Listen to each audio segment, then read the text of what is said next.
නෑ මේක අභ්‍යන්තරයෙන් මතුවෙන ස්වභාවයක්. ඒ කියන්නේ සාමාන්‍ය විදිහට හැමදේම සිද්ධ වෙනවා, දැනෙනවා. සාමාන්‍ය විදිහට මේ මුකුත් වෙනස් වෙන්නේ නෑ. පේනවා, ඇහෙනවා, දැනෙනවා. යාට ලස්සනද කියලා උත් ලස්සනයි. හැම එකම සාමාන්‍යයි. හැබැයි ඒ සාමාන්‍ය විදිහට හැමදේම සිද්ධ වෙනවා.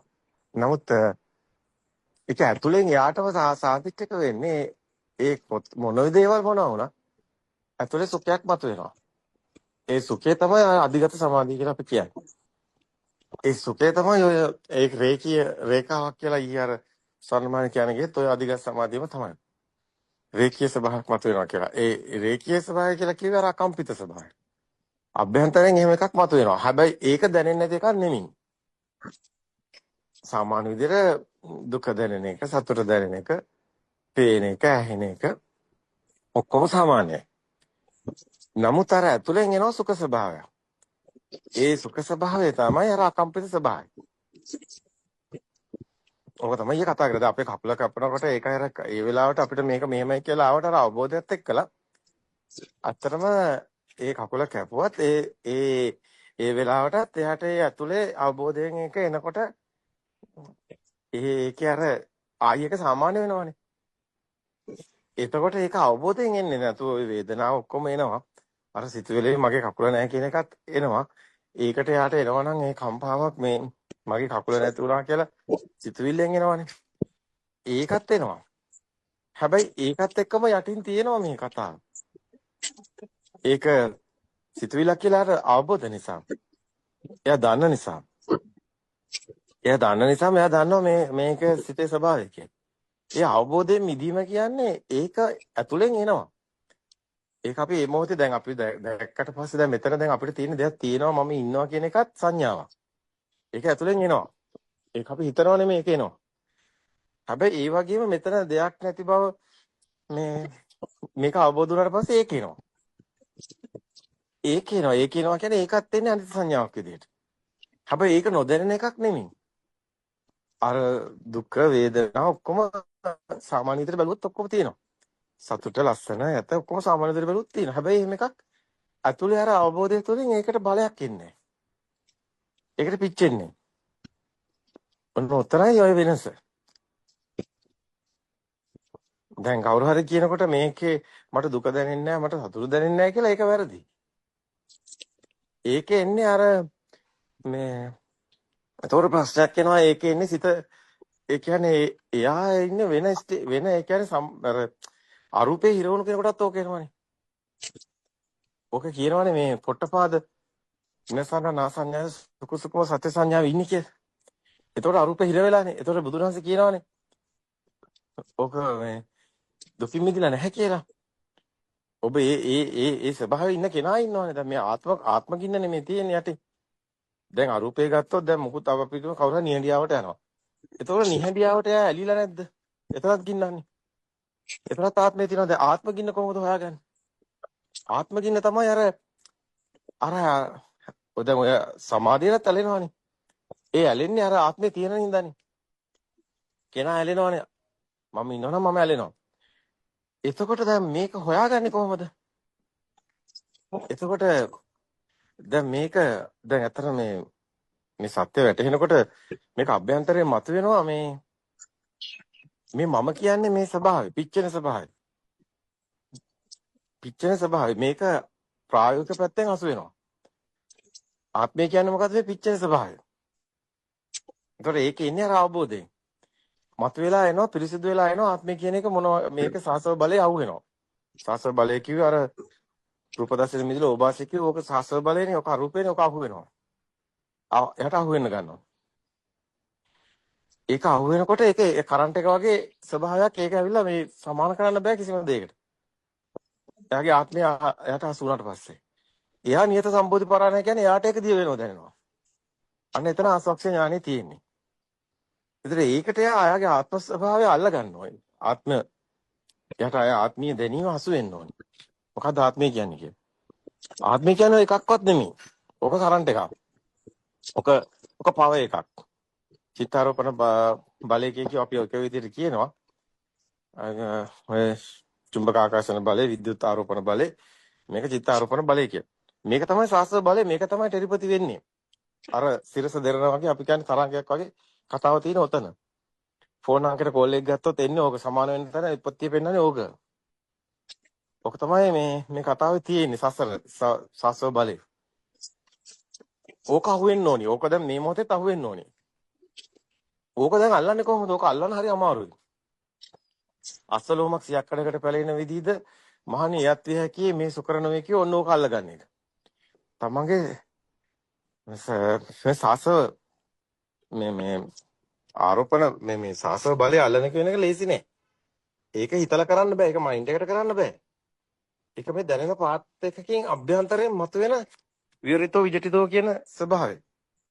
මතුවෙන ස්වභාවය. දැන් මේක අහුනොත් එයා දන්න එයාගේ ආත්මය කියන්නේ මොකද්ද කියලා. ආත්මය තියන්නේ දැන් ශරීරෙද නැහැ, සිතේද නැහැ. මේ අරමුණට යටින් සැඟවිලා තියෙන ගින්න. ඊට පස්සේ ඒක හැමතැනම තවරෙනවා. දැන් ඔකට කියන්නේ කාමාශ්‍රව, භවශ්‍රව, ditthාශ්‍රව, අජ්ජාශ්‍රව කියන්නේ ආශ්‍රව ධර්ම වල පෙන්නන්නේ ඕකනේ. දෙයක් තියෙන තැන භවශ්‍රවේ ඒකත් එක්කම ditthාශ්‍රවේ සැඟවෙනවා. හැබැයි ඒකම ලෝකේ අවිජ්ජාශ්‍රවේ තියෙනවා. ඒකේ අර කාමාශ්‍රයේ ඒකේ දෙන වටිනාකම පිනවන ස්වභාවය. උද්දීපනේ. දැන් අරමුණක් යනකොට ඒකට උද්දීපනේ තමයි මේ කතාව යන්නේ. සැඟවිලා යටින් යන්නේ. හැබැයි මේ එයාට අවබෝධ වෙනකොට එයාට මේ සිස්ටම් එක පේන්න ගන්නකොට එයාට මේ ආලෝකයවත් ශබ්දවත් ආලෝකයේ ශබ්දේ තියෙන වගේ දැන් එකක් එනවා. අපි ඒක පේන්නවනේ මේ භව සංඥා සකස් වෙන හැටි ඉත කම්පනේ. ඒතකොට මේ එකක්වත් ඇත්ත නෙමෙයිනේ ප්‍රොසෙස් එකන්නේ ධර්මතාවයන්. ඒක ස්වභාවික සංසිද්ධියක් කියලා ඊයර වචන දාගත්තේ සරමාලික වචන වලින්. නමුත් ඕක ඇත්තරම ධර්මතාවයනේ. ඒ කවුරු කරන එකක් නෙමෙයිනේ. දැන් මයින්ඩ් එකේ ස්වરૂපේ ආයතන හයම අවබෝධ කරගන්න ඕනනේ. සලායතන ලෝක සලායතන නිරෝධෝ නිබ්බාන. එතකොට අස කන දිව නාසය කය මන කියනකොට මේ මන කියන්නේ ඒක සිස්ටම් එකකට සිතුවිලි පහළ වෙනවා. කවුරු කරන එකක් නෙමෙයි. එතකොට එතන අර යටින් තියෙනවා මේ ආයතනයක් විදිහට මේ සිතුවිලි වල යටින් යාට කතාවක් තියෙනවා. දැන් අපි ගත්තොත් මේක ලස්සනයි. දැන් ලස්සන කැත කොහෙද තියෙන්නේ? මන ආයතනේ. දැන් එතකොට අර ඒකනේ අර පෙන්නන්නේ විඥානං අනිදස්සනං කියන තැන. දීගංවා රස්සං මේක කියනවානේ. පඨවි ආපෝච පඨවි තේජෝ ආය නගරේ දීගන්ත රස්සං අනාතුල සුභ අසුභ හොඳ නරක ලස්සන කැට ඔක්කොම තියෙන උතරනේ.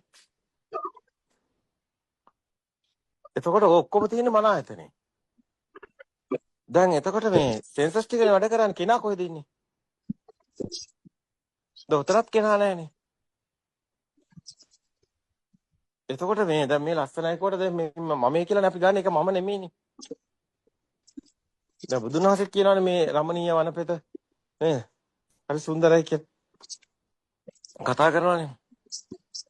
එතකොට මේ දැන් අත්‍තරම බැලුවොත් එම රහතන් වහන්සේ ස්වභාවයත් ඕකමනේ. ඕකේ වෙනසක් වෙන්නේ නැහැනේ. ඕකේ ගින්නනේ නැති වෙන්නේ. මොකද්ද මේ ගින්න? ලස්සන කැත නෙමෙයිනේ. දැන් මිරිස් කරනකොට දැවිලත් නෙමෙයිනේ. කයට දැනෙන උණුසුම සීතලත් නෙමෙයිනේ. ඉතින් මේකේ ලොකු කතාවක් තියෙනවා මේක සැඟවිලා. කයත් එක්ක කතා කරන හෝමෝන පද්ධතිය ඔක්කොම ආයතන මට්ටමින් තියෙන්නේ. ආත්ම කතාවක් නැහැ. ඒතර මේ ආත්මය කියන්නේ මොකක්ද කියලා එයා දන්නේ නැහනේ. ඕකනේ ඔකට හේතුව. එයාට එයාගේ ආත්මය අල්ලගන්න බැහැනේ. දැන් ඔතන අර අපේ ඒ මధుරේ මහත්මයාට ඒ ප්‍රශ්නේ තියෙනවානේ. ආත්මය අල්ලගන්න බැරිකම. ඒතර මෙතන ආසවක්ෂ ඥානෙ තියෙන ඔබ ආත්මය අල්ලගන්න එපේ. එහෙම නැත්නම් ආසවක්ෂ ඥානෙ නැහනේ. එතකොට සිත සැඟවි ගිය කල්ලි ඔබ කුමක් කරමුද කියන දැන් භාවනා පන්ති ගිහිල්ලා භාවනා කරලා සමතේ වඩපුවා ඔක්කොම හිර වෙලා ඉන්නේ. දැන් අදත් මේ නොදන්න කමට ආර්යයන් වහන්සේගේ දේශනා වලින් මතුවෙච්ච මේ කාරණා අල්ලගෙන භාවනා කරන්න යනවා. හම්බ වෙයි. නිවනක් නම් හම්බ වෙන්නේ නැහැ. හිර වෙලා පැටලිලා නන්නත්තර වෙලා කලින් හිටපු වලටම පයින්න යන්නේ. භාවනා පන්ති වලේ. එක්කෙනෙක්වත් නිවන් දකින්නේ නැහැ. භාවනා කළ නිවන් දකින්න හම්බෙන්නේ නැහැ. ඔය විදර්ශනා භාවනාව කියන්නේ සමත භාවනාව නෙමෙයි. ඔය සමත සමාධිය නිකම්ම වැටෙනවා. ඔක උපක්ලේශ සූත්‍රයේ පෙන්නන්නේ ඒකයි නිධ්‍යාන කියලා. ධ්‍යාන වල හිර වෙනවා. ඒවා ලෞකික සමාධි, ලෞකික ධ්‍යාන. ඒවා ලෝකෝත්තර පැත්ත නෙමෙයි. දැන් සක්මන් කරනකොටත් ඒකයි අර සිත සංගව යන්නේ. ඊට පස්සේ යට අල්ලන්න බෑ. ඒක නිවන නෙමෙයි. අතිශය ගැඹුරුයි. අතිශය සියුම්. හැබැයි මේක ලිහෙන්නේ එකම එක්කෙනෙකුටයි. ඒ තමයි ආස්වක්ෂ ඥානෙ අහුවෙච්ච කෙනා. ආස්වක්ෂ ඥානෙ කියන්නේ දැනෙන එක. ආශ්‍රව කෙලෙස් ෂය වෙන ඥානෙ. ඒ කියන්නේ තමන්ගේ ආත්මය අහුවෙච්ච කෙනාට ආත්මය දිය වෙන දැනෙන ස්වභාවය තියෙන කෙනාට විතරයි මග විවර වෙන්නේ. එයාට ආස්වක්ෂ ඥානෙ තියෙන්නේ. එතකන් නිවනක් හම්බෙන්නේ නැහැ. නිවන ගැන කතා කරන්නේ ආත්මය තියාගෙන නම් එයා ඒක පිනවනවා. මම රහත් වෙලා කියලාත් කියයි. ඔය රහත් වෙලා කියලා කියන්න දඟලන්නේම ආත්මේ තියෙන අය.